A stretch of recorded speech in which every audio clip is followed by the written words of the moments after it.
How does one afford to pay for college? This afternoon, we're going to be talking to Gordon Sanchez from the Ketterman College Funding on whether your son or daughter is in 8th grade, 7th grade, what can you be doing strategically now to defray the cost of these very, very expensive college tuition bills that are looming for all the parents, that whether your son plays sports or even if they don't. Gordon Sanchez will be our special guest coming in from the West Coast from Ketterman College Funding.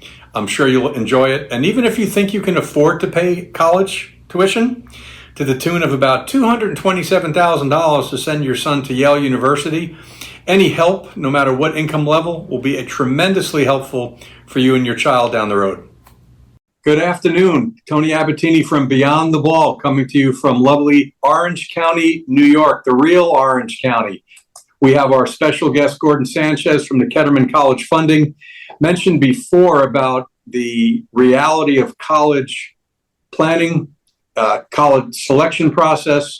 I'm lucky enough that I've gone through the process already. If I had someone like the Ketterman College Funding or Gordon Sanchez back in the day, it might have been able to help me with some of the checks that I was writing out. And even though some of our audience that's listening to, well, my son or daughter, Gordon, is going to get a full college scholarship, let me remind you, and you'll confirm it, that there's really no such thing as a full college scholarship, right, for baseball and softball players, unless you're the best of the best. So for parents that need to understand that this topic is something that all families need to address. Well, I can pay for college. We hear that all the time. Maybe you can, maybe you can't. But to the extent that you can set yourself up that your financial planning picture looks a little bleaker, if you will, so your expected family contribution is less, that's all money that you could be putting into a 401k or having your luxury home or things like that. So we're very honored to have Gordon Sanchez with us. On an aside, Gordon Sanchez and I go back a ways. Let's just leave it at that, right? A 19th round draft pick in the 1992 draft out of Long Beach State, California. Gordon had the greatest agent of all time. No, it wasn't Scott Boras. It was Tony Abbatine. In my other life, right? Only because I just needed clients and no first rounders would ever talk to me. I always liked guys like Gordon who had some skill set, that had the hunger, had the skill set to do something. And Gordon and I have known each other for the longest time, just reconnected recently on what I think is an extremely valuable service, not only to the frozen rope clients across the country, but all of the amateur athletes that we're in touch with. So Gordon, I have to thank you for spending some time with us. And we're going to put you right on the spot almost immediately because I pulled some numbers up. If someone wants to send their son or daughter to Yale University, Gordon, I want you to guess what that full tuition plus expenses would be. Did you say to Yale? To Yale University. Yeah. Yale University. Yeah. I would say if you're looking at all 4 years there, you're probably in the realm of about $360,000, give or take. Well, give or take, right? It was 387 and change, right? Which is a big number, and obviously most families are not going to be blessed, probably academically, to send their son or daughter to Yale University. But the reality is college is very expensive, whether it's public, whether it's private. I want you to, I'm the typical prospect. I'm a family in need of professional help, not the accountant or not relying on the high school guidance counselor to help in this process. What are some of the early things that you can provide some families that need your support? Well, I would say when we start this whole planning process, it's gotten younger and younger. And I think the reason being, and I think a lot of families may or may not be aware of, is when they start looking at you. Okay, so when we go through this process and these financial aid forms, they go 2 years back on your tax returns. So this year's graduating class of 25, they're looking at the 23 tax return. Okay, and so they go 2 years back there. And, if there's any way, because when we look at families and setting them up and positioning them to qualify for more aid, ideally we want to do that before we get into the base year. And so the earlier we start this process, absolutely the much better. Gordon, talk about the realities of scholarships, which I know is not the primary service that Ketterman College Funding gets into, but parents are always looking for how can I spend dollars? How can I get my children to go to school? And many times they think that the college scholarship is one component to it, and it is. And I think you would agree that if your son or daughter at any sport, my children were baseball and softball, but it doesn't matter. There is one slice of the pie as it relates to financial assistance that's geared toward the athletic scholarship piece. Can you walk the listeners through the other slices of that before it gets to what mom and dad have to pay? So are we talking about beyond the athletics? Correct. Okay. Yep. Yeah. So when we look at the different kinds of scholarship money that's out there, we have the need-based aid and the merit-based aid. I think what a lot of families, when they say we may qualify for a lot of need-based aid, that may be true. Depending on financial situations, they look at income, they look at assets, they throw these numbers together, and here's what you can afford to pay. Now, when we look at these schools that are now running 70, 80, 90 plus $1,000 a year, we may qualify for a lot of need-based aid. But I think the bigger breakdown of that need that families need to be aware of is, of that need, how much is free? Because need-based aid is given out in three forms, right? It's free money, it's loans, and it's work studies. And a lot of schools can give you 100% need-based college, but maybe only 50% of that money's free. All right, so we need to prepare and be aware that, yeah, there is some scholarship money out there on the need-based side. They can help you. The merit-based side, the importance of finding these schools and matching up academically to max out, the amount of merit aid they give, but it's targeting the right schools too. Out in California, public school systems, they're really great. The UC system is probably one of the most popular, if not the most popular in our country. Not a lot of money to give them. Average merit scholarships there can be $4,000 to $5,000. Some may get up to 10, but a small percentage of people get it. Gordon, when you look at, and it's overwhelming for some families, usually the second child is always better because mom and dad have gone through the whole college selection process, the interviewing and whatnot.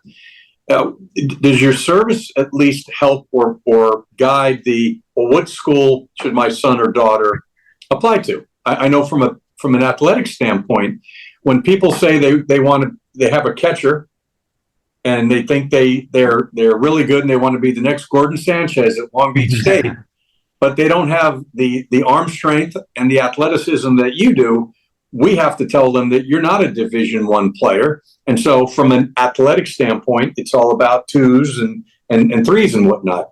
Do you get involved, not so much on the athletic end of it? I mean, obviously your background as a professional baseball player and now coaching at the high school level, I'm sure you got some insight on what the skill sets are, but how do you take this big universe of where to apply to and start targeting it to schools?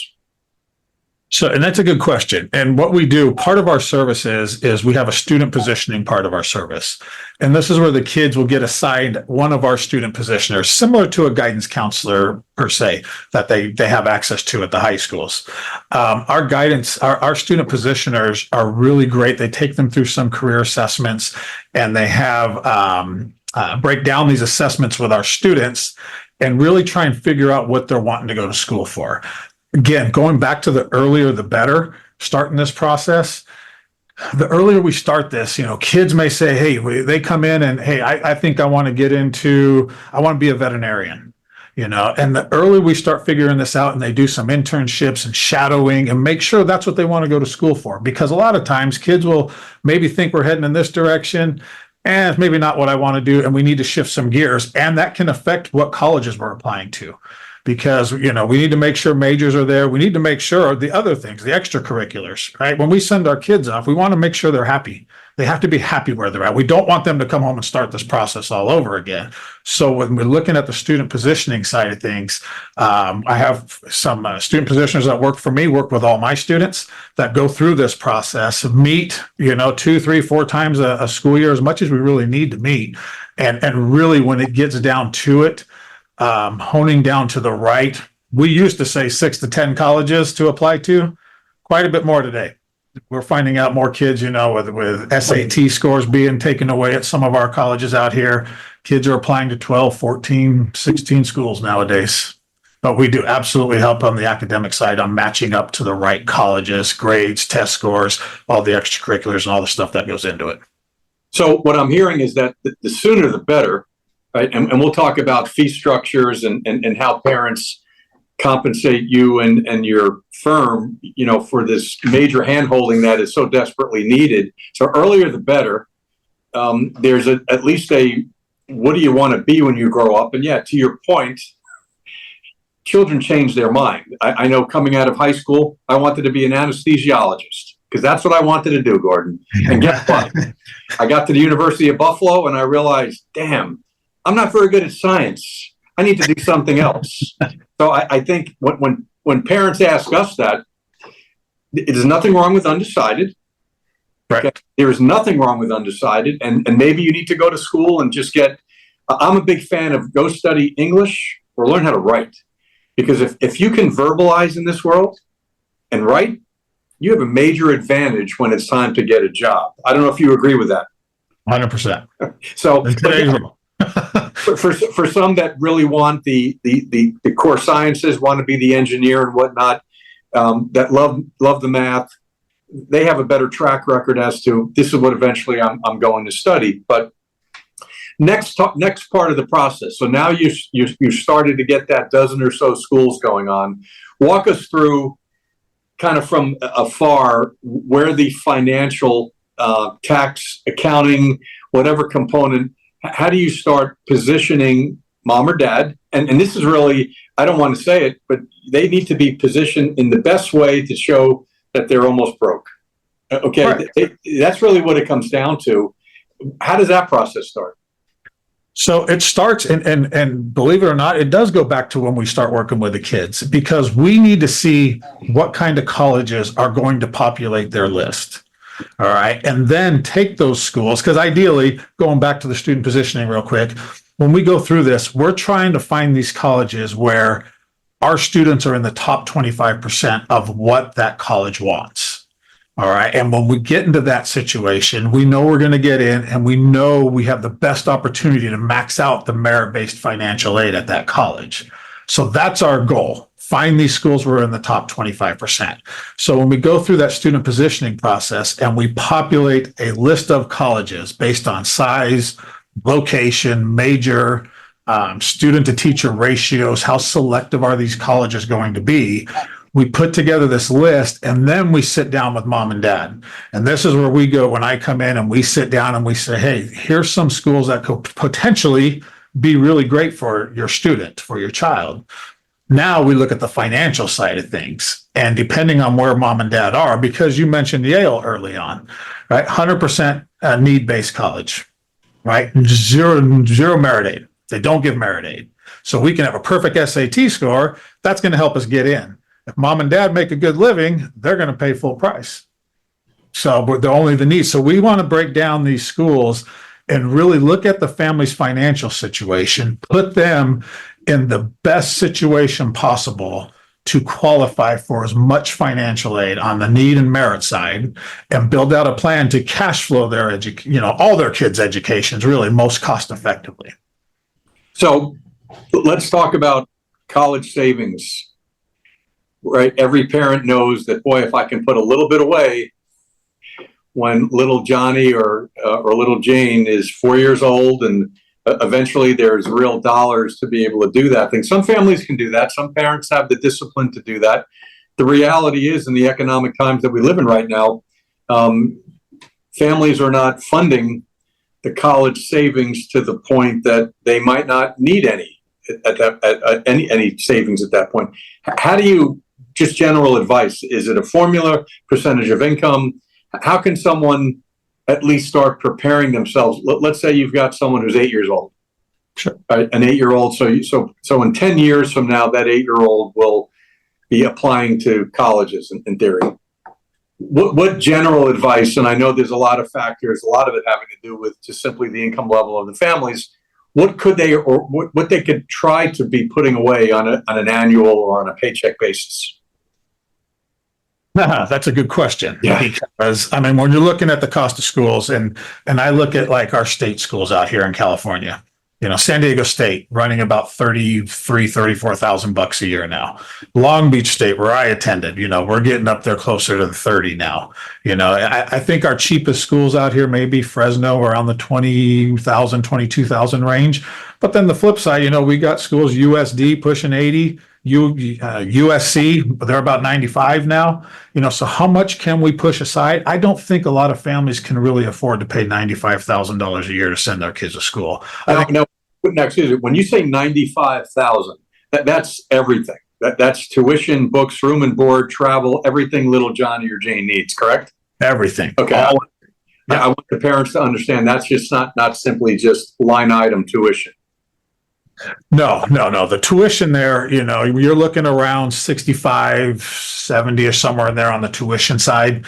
Room and board, depending on where you're at, location, 15 to 20,000 bucks a year, books and they add in all that. But yes, all in everything. Now, I always tell families, and when we start building out a plan and we look at income, income is what income is. How much can we set aside comfortably that's not going to necessarily change your lifestyles a whole lot? We're going to make some sacrifices along the way. We may have to cut out some going out expenses that we usually are used to, and really, if we have to loan out any of the kids' education, we obviously want to keep that at a minimum and find the best avenues to loan some of those funds if we need to get into that situation. A lot of families do in today's world. A lot of times it's unavoidable, with the cost of college. Depending, when we look at schools, we really want to lay out all the schools that we want to take into consideration and make sure mom and dad are really willing to spend that much at each particular college, because they may be willing to say, hey, if my son or daughter gets into USC, pretty prestigious college out here, right? I'm willing to pay that 80 and I may take some loans. But the flip side and not to crack any school, I think they're all great out here, but they may not feel the same way about another university out here, okay, right, and spending that same amount of money.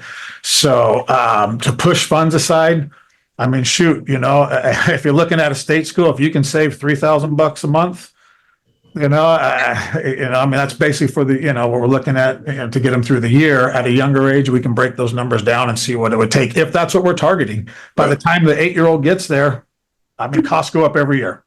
Right? Well, to your point, if you look at recent stats, the average federal student loan debt, somebody graduating college, is about $37,000 to $38,000. That's an average number. So to your point, yes, mom or dad might have to co-sign student loans, right, to fill the gap to an extent, but to minimize the "I'll pay you later" component, the loan should be, and correct me if I'm wrong, not the primary way in which you're looking to pay for school. Correct. And I think where a lot of families get in trouble is with the Parent Plus loan. The Parent Plus loan is offered, when you get your financial aid award offers. It's thrown there at the bottom. Here's what we're taking care of. Here's how much free. Here's some merit aid. Here's what's not taken care of. Here's a Parent Plus loan. And the interest rates are generally pretty high on those loans, and you have to start paying them back immediately. They're 10-year term loans, each one of them that you take out. So I always explain to families they're like little house payments. And when you look at these 10-year term loans, and if you do it for child 1, and we got child 2 coming behind and possibly 3, they can get pretty expensive and unaffordable. And I think this is where our country and our families getting a lot of student debt. Gordon, think about this. This is a question that's asked a lot. I'd be interested to get your answer. You'll probably give more of a West Coast answer, or I gave a different one. As Bill Guyvet says, Tony, you're just a New Yorker from the East Coast, so your answer is going to be a little different than Gordon, who's a gentleman. He's an ambassador. He's a West Coast guy. Can you negotiate with universities? They're going to say, we can, this is what you have to pay. From your perspective and experience, can you negotiate with admissions? I will say this, part of what our services we help families, we coach families through the appeals process. Okay. Colleges do not like using negotiate. Okay. But you can appeal your award. You can. Gotcha. And what's really great is with our services, we track financial aid award offers at all these colleges. And we know based on grades and test scores, when we get into this top 25%, what we should be expecting to get from that particular school. Now, if we're a little bit under what they traditionally get, we may say, hey, let's direct an appeals letter towards them and see if we can bump them. We also may look at competing colleges. That's an important factor in this process too, is having competing colleges on the list. So we get an offer from a college, and maybe, we're looking at maybe attending another one. We're on the list, on the fence on these two. We may be able to leverage a little bit on one of those offers. And so to answer that question is absolutely, we can appeal with these colleges. Well, it's interesting. You use the term appeal. In New York and the East Coast, we say sometimes the velvet hammer, 2x4 to the head. But yeah, to your point, these are institutions demanding and thinking that by yelling and screaming or having no basis for them to change their mind, you're wasting your time. That going through the appeals process, which is really to an extent a type of negotiating, but you have to have reasons to do that other than saying you don't want to write a check. Right. And I think colleges, think of it this way. Colleges, they're all little businesses. They are what they are. They all have a different business model. They all will meet a certain percentage of need, how much is free, and all that good stuff that goes into it. So they're businesses. Now, will they be willing to, if they're going to offer me, say, I'm going to have to pay $70,000 a year to send my child to your college, and I come back and say, well, I got an offer for 65 over here. Will they budge and go down $5,000 to take my 65 for the next 4 years? I think a lot of them will. They want their money. They're making money. They're not going broke. Believe me. I think in today of what we see in the East Coast, there's some universities in trouble.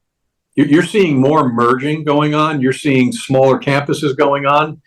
I don't know what it looks like across the national landscape, but enrollment is down in some situations. I don't know if you're seeing that.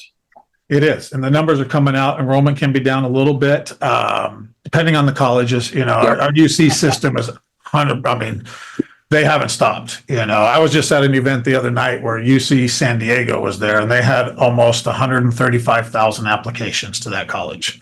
And they're just 15,000 behind UCLA.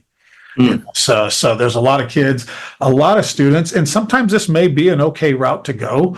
Is out here in California, we have the community college promise where kids can go for free for 2 years, and I think that's starting to grow across the country. We come out of high school, you get 2 years of community college for free. And that may be okay, for some students that aren't quite ready to make that jump from high school into the 4-year university. Important to know that colleges do budget for the incoming freshman class. That's your big financial aid award offers. Not saying community college kids don't get any money coming out of there. It's just the pool of funds is quite a bit smaller. All right. So the enrollment being down at some of the 4 years is true. And I think a lot of kids may be jumping that community college route to start. So let's start the process now. Family calls. Gordon, we want to retain you and Ketterman College Funding. How do you get started with this, right? Knowing that a lot of it early on, because the typical 8th or 9th grader is not yet ready to start the application process, right? Let's use that incoming 9th grader as kind of the target. The family retains you. Walk us through preliminarily what goes next. So what will happen is we will sit down when the family calls up and they're considering our services. What I do with them is I schedule about a 45-minute to an hour consultation with that family. And when we go through this consultation, we go over some financials. All right, we're going to look at some tax return information, home, assets, everything that the colleges take into consideration on what you can afford to pay for college. We're going to go through and go over some of those numbers. And then after we're done with that initial consultation, I'm going to put together a report for them. And what I do is I run through our system, punch some numbers in, and give them, and when we get back together, give them an idea of what their out of pocket is looking at based on everything they have and the way it's set up today. I'm also going to go over with them how low I can get those numbers down to. Okay, because there are strategies we can use to possibly, if they're, and it's family by family case, But if there's strategies that we can use to help reposition assets, get these things off of the financial aid form to lower your out of pocket and qualify for more financial aid, I'm going to show you what those numbers are going to be as well.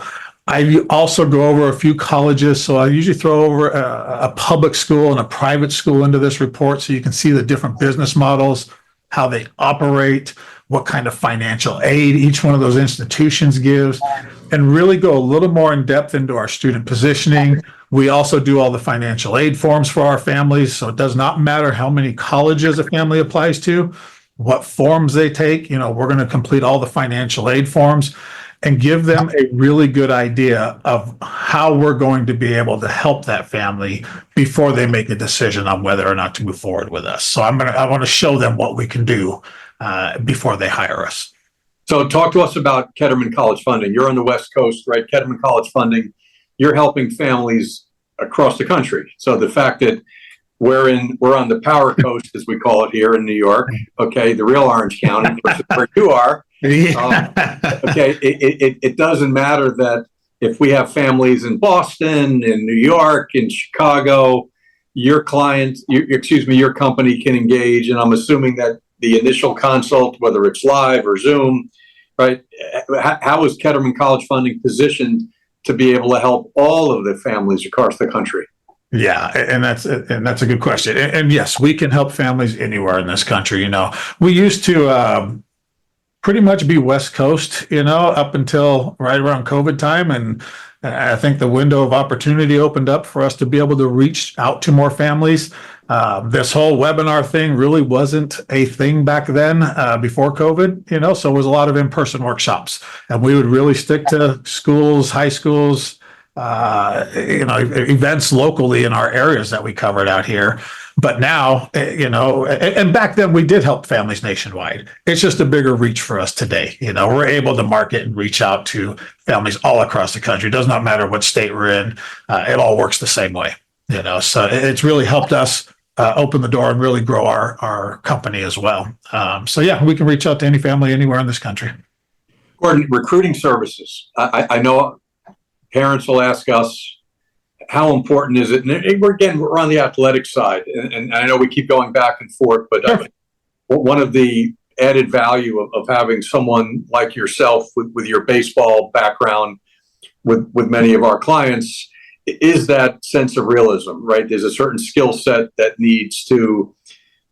a certain player needs to have. And yes, college coaches will project or whatnot. We're seeing a lot of families spend a lot of money on things that, in our opinion, are a waste of time. And not for you to comment on specific ones. I mean, recruiting services are very expensive. Mm-hmm. And I want you to agree or disagree with my statement. And it'll be okay if you disagree. We'll still have you on the show.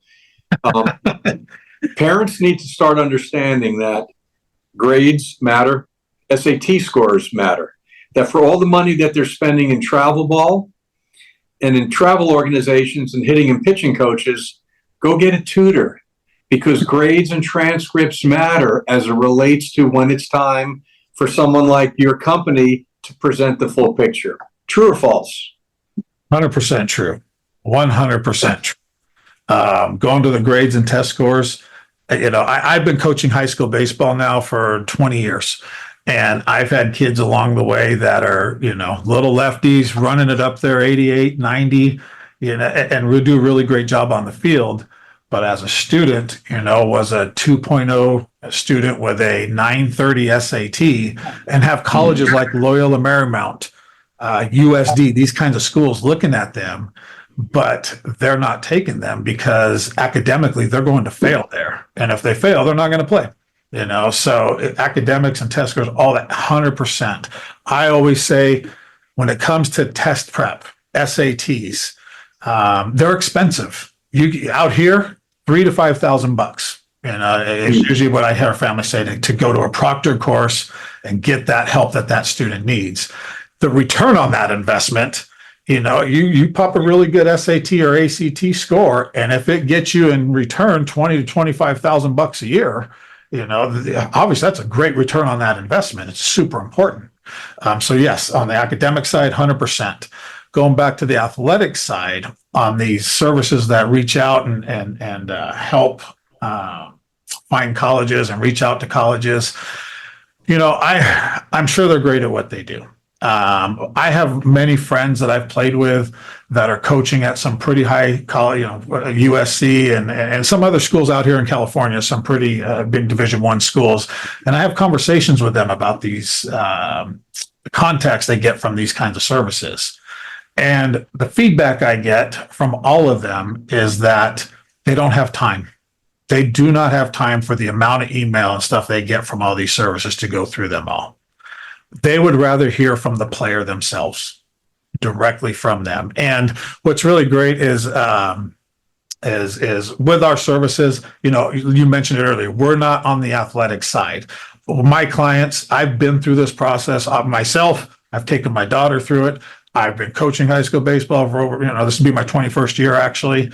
And I've helped kids get through this process. So I like seeing kids thrive and move and get to accomplish goals that they're trying to get to. And I help with that process with those students as well, as far as introduction emails to coaches. What should we put in there? When's the right time to reach out? When's to let them know where we're going to be out this summer? What tournaments are we going to be in? So they can follow you and possibly, if they're around, come out and check you out and increase your chances of getting into one of those schools. I think that's important. And when we talk to families on the recruiting side, the shotgun versus the targeted rifle approach. And many times these recruiting services will send out email blasts to Iowa Junior College and any other school that's out there and hope and pray that there's some response back and know that prospective student athlete is getting interest from schools. Problem is, it's a school that he doesn't want to go to, doesn't have the accounting major that he might want to study. We've taken the position, the last 25 years of doing this as a frozen ropes entity, the rifle approach, and even if you're not a shooter, the rifle is just simply more targeted. We'll say 9 to 12, right? It used to be 5 to 7, to your point. We've seen the need to open up the target just a little bit more. And at that point, have somebody with credibility look at your skill set and say, you will not play at Long Beach State. Okay, you're a right-handed pitcher throwing 82 on a great day with a Happy Fox radar gun. You're not going to play X, Y, and Z. So once that realistic evaluation comes in, then go and we will sometimes coach the players, not the parents. This is how you make the phone call. You don't need to spend thousands of dollars on these Hollywood production videos. College coaches are very busy. And they just want to see really one thing. I see enough on this video to go see this kid play. They use the video to say no. So you don't have to sell yourself in a 5-minute edited production. The better programs, all the programs, you know what? That arm works. You know what? There's some athleticism going from that end. You know what? Looks like his feet and his glove as a middle infielder project to be pretty good. So yeah, to your point, the amount of money that we see, Gordon, being spent on these recruiting services, our line is you should spend it on a better pitting coach. Your son is a mental misfit, right? He needs to come into some of our brain day workshops and learn not how to play with your hair on fire.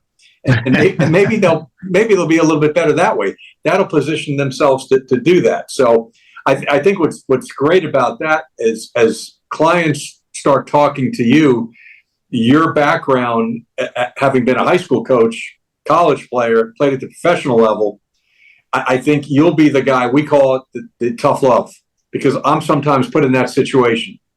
Meet a parent, Tony, we know that your daughter played at the University of North Carolina. Yep. Well, my daughter wants to play there too. I know, but your daughter sucks. Okay. Your daughter has talent. Okay. Right. And I hate to be the bearer of bad news, but if you're going to play in the ACC or the SEC or the West Coast and some of those power programs out there, you have to be really good. And sometimes parents just don't know enough about the difference between Division I and Power 5 programs, or even the lower Division I's and a Division II program. So it's great that as part of your parenthetical service, you're getting families to realize you're wasting your time. You might get into USC. and Andy Stankiewicz won't even let your son on the field because he's not very good. And it's our job as educators, you as the advisor, to say you can go there, and you can think that you're going to go to these open workouts that every college has to provide. Good luck with that, Right. because it's probably not going to happen. So I think that's a good add-on that someone like yourself can provide, particularly for the baseball and softball people. Right. And it's getting tougher, right? They're mixing up roster sizes a little bit, shrinking them down. And I think with the last report I read, I believe, and I may be off on this a little bit, but I think they said there's going to be about 1,800 less Division I baseball players that are going to have to trickle down to Division II with a smaller roster size. And so that trickle down effect will go all the way down, So competition's getting harder. Yeah, you got the smaller rosters. You still have the hangover of COVID.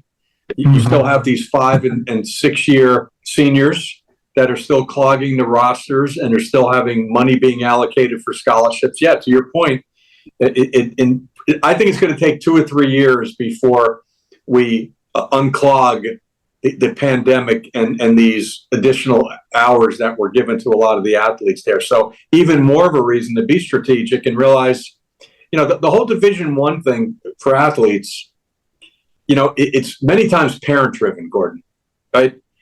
Sure. Because sitting around the cocktail party or the summer house, well, my son played Division I lacrosse or golf or whatnot. But the reality is it's about enjoying themselves. You know as well as anyone that if you have talent in baseball, they're going to find you. Right. Okay. If you're that good, go to an NAI school. If you're throwing 97, they're going to find you at a Division III program. So if you're thinking about the end game is professional baseball, a little different in football and basketball where you've got to go to some of the big institutions. But baseball in particular, because of the national scouting component to it, they will find you. So go to a school and be able to play as a freshman. I think that's crucial. And I'm sure you're saying that and advising your high school students of that. Yeah, and when they go to all these kids, our kids today, they're in front of a lot of eyeballs, right? There's so many tournaments and throughout the off season of our high school, that they play in all these things all over the country, and the game will tell you where you belong, right? You get in front of enough eyeballs, the game's going to dictate where you go, and just because you start at a Division II or maybe a Division III doesn't mean you can't grow and get better there and move back up to a division or two. And that happens quite a bit, but like to your point, get somewhere where you can play and develop. If your dream is to go and play college baseball and you're maybe into professional, get somewhere you can play and develop. And if you want to be on a big division, you want to go to play for Stankiewicz and they're loaded up and you're going to be sitting on the bench and, are you going to be happy doing that? And then we look at this grand picture of everything in sports, and there's so much pressure on our kids today, sports-wise, academic-wise. They have a bad sophomore semester on the classroom, and it's like it's devastating to our poor kids today, and it's hard to bounce back. So, taking some of this strain off of these kids and like, it's like going in the batter's box trying to think and hit at the same time, right? It's pretty hard to do, So we try to do that with our families, take some pressure off, we're planning our stuff. And then when working with the student athletes, and just ease them into the reality of what's coming up. It's not easy being a young student, a young person in this much different world than you grew up in or I grew up in. And we can debate all day about the advantages, the disadvantages, and the effect that social media has on so many children. This always comparing ourselves. Bullying is 24/7. Back in the day when you were in high school, right? The guy that was annoying, well, by the time you went home, you didn't have to deal with him anymore. Right. Social media now allows that child, right, to have insecurity levels above and beyond just the time in which they were in school. So there's a lot of noise and distractions. And I think you're right. As a parent, we have to continue to, we call it, getting and putting perspective into this thing is really important, and not about playing professional baseball, even though as we say to guys, just dream big. If that's what you want to do, and I love your line, right? The game will dictate how good your stuff is. And I think that's important. And I think your service of just taking some of the uncertainty and the stress out of families. We run into families all the time that are looking at the reality that they have not saved for colleges. They're not making major six figures, yet they want to give their son or daughter an opportunity to go to the best school. And without professional advice, without some handholding, it's going to be tough for them to do. The question always becomes, Gordon, how does someone afford, whether it's you, any other service that's out there? You and I have talked about your fee. When I first heard what you were charging, I'm thinking, wow, you know what? That's pretty reasonable once a year.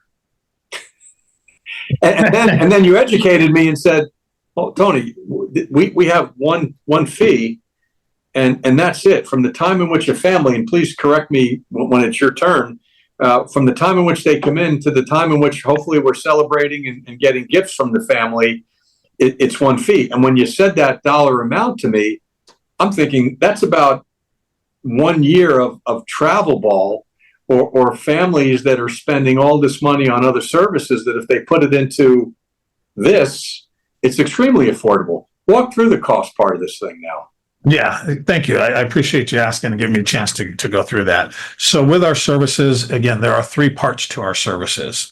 We start talking first off with our student positioning. Again, this is where we work with our kids. Most students, when they come to us, they don't know quite where they want to go or what they want to study. So we do have that career assessment program that we've created for them to take, and they can do this at home. And it's based on aptitude, interest, and values, and starting salaries, job titles, growth potential. Also, the beginning of our college search, as I mentioned earlier, size, location, major, student-to-teacher ratios, how selective these schools are going to be. What we're really trying to do is help our families and students put together a well-rounded list of colleges where, yes, we may have a reach school in there, right? Let's give them a shot to get into one of their dream schools. We'll have our list of targeted schools where they're matching up extremely well at, and we'll want to have some safety schools built into this as well. I get asked this, Tony, quite a bit. How do I differ them from a guidance counselor? Or we have programs, Naviance, Score, some of these software programs the kids have access to the school. The difference is their job is straight academics.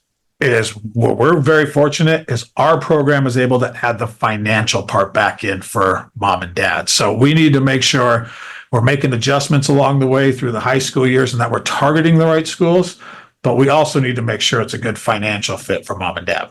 So that's the first part of our services. We have our family financial positioning, and this is where we're going to put that book together for our families. We go over what their numbers are running at today. I'm going to show you how low we can get those numbers down to. We help make suggestions and implement strategies to get those numbers down to the lowest numbers that they legally need to list on these financial aid forms.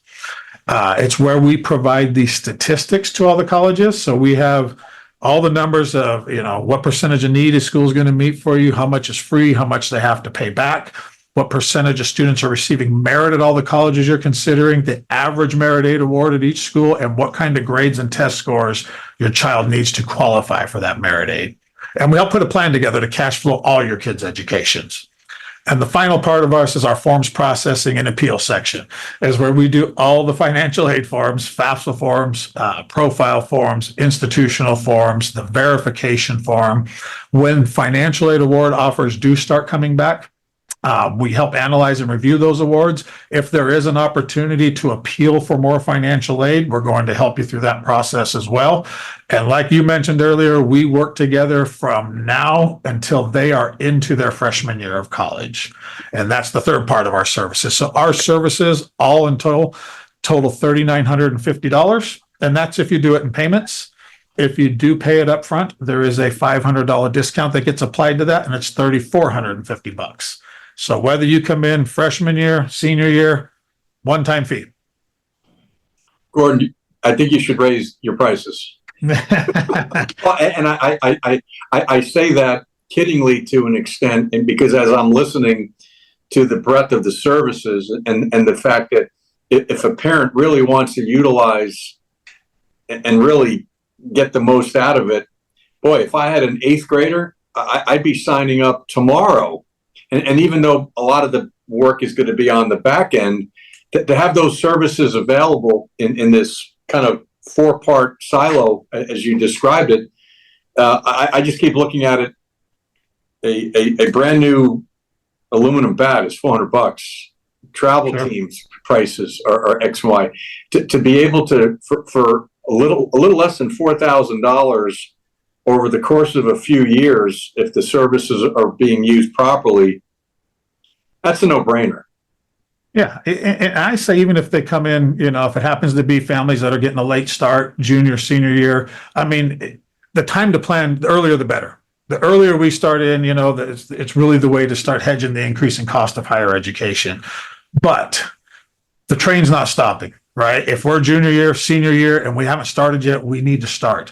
There's still things we can do to help lower out of pockets, and if there's ways we can save on, lowering contribution numbers, great. If there's ways to save on getting your child to the right college, right? With graduation rates where they're at today in this country, right? And kids taking 5 and 6 years, and that goes on quite a bit out here, right? Our UC system is impacted. 5 and 6 years is what it's taking. If we can knock a year or two off of that at 35, 40 grand a year, by just matching up to the right school, giving them the best opportunity to succeed and get in and out of there in 4 years, that's a huge plus too. So moving forward, how does someone find Ketterman College Funding, Gordon Sanchez? What's the next step in getting more information? It sounded like there's, even before they have to start paying for services, there seems to be some type of free consultation. Is it a webinar? What would next steps be for our listeners? Yeah, if families want to just contact me directly to set up a consultation, by all means they can. My email address, maybe it'll get posted below on the links and all that, is Gordon, Gordon, at KettermanCollegeFunding.com. They can reach me by cell, 760-566-9446. Or they can attend one of my webinars. If you're out here in California, I do some in-person events as well. Webinars, they're about 35, 40 minutes, kind of give you an introduction to what we do and talk about college. They can go to understandcollegefunding.com/info. And they can and register for one of my webinars. I'm a team, we talked a little bit maybe about that, but I'm on I'm a Team as well, the new social media app that's out there. That's really great. They can join I'm a Team, follow my college financial planner page there. I'll have all my schedule for webinars on there, upcoming ones. I usually hold them Tuesdays, Thursdays, 4 and 6 p.m. West Coast time. But they can ask questions on there too. If they got a couple quick questions they want to DM me on there, they can have access to me on I'm a Team as well. So you're offering the free webinars, sounds like more than once a week, twice a week. Yeah, I try and do at least, I try and do my 2 a week. Sometimes things come up scheduling wise where I may have to knock one off, but I try and stay to Tuesdays and Thursdays if I can. We'll make sure that once the podcast goes live here, we'll make sure we have all of Gordon's contact information. We're going to try to get Gordon out to the Power Coast, out to New York at some point. He's got family. I believe one of your children is in the Boston area. That's right. My youngest daughter got her MBA from Boston College, got a really great job back there, got married, and is living out there in Boston now. So I got to plan a trip out there, hopefully in the next few months, and get out there and head over your way. And if we can do that, Good. Outstanding. Good. Gordon, I can't thank you enough. When you and I chatted about what you're doing, I kind of understood it, but now knowing that whether it's frozen ropes or any college coach, high school coach, there are things that we cannot do. And I think in life you need to learn what you don't know. And as much as we're helping athletes, and you can't be the next Gordon Sanchez at Long Beach State, you need to get a job and whatnot. You really attacking the economics of this thing. It's something that so many families need. I can't thank you for your time. We will be scheduling, even if it's a frozen ropes webinar, or maybe we'll just simply tie it into your calendar event to begin with. We will get you out in New York. New York in the spring is nice. New York is gorgeous all the time. But until Got that it. happens, we'll make sure families are listening to this. And we appreciate the time that you took with us today. No, and I appreciate you having me on, Tony. And one more thing I'll say is if there's organizations, on here that get a hold of the podcast and they want to set up individual ones like what we'll do with Frozen Ropes, we can set up individual ones too if it's a webinar or in person, either way. So it's just a special event for that particular organization. So whatever works. Perfect. But I appreciate it, man. It's been really great catching up with you. It's been a while. And I look forward to getting out there and hanging out with you soon. Well, on behalf of everyone at our campus, as we call our campus at Frozen Ropes University and Beyond the Ball, our podcast, thank you again. And we'll make sure that our listeners and all the other organizations find out when we'll be taking the podcast live, which will take about a day or two. But thank you again, Gordon. Awesome, Tony. Thank you. Okay. I appreciate it. Talk to you soon. Bye-bye. Bye-bye.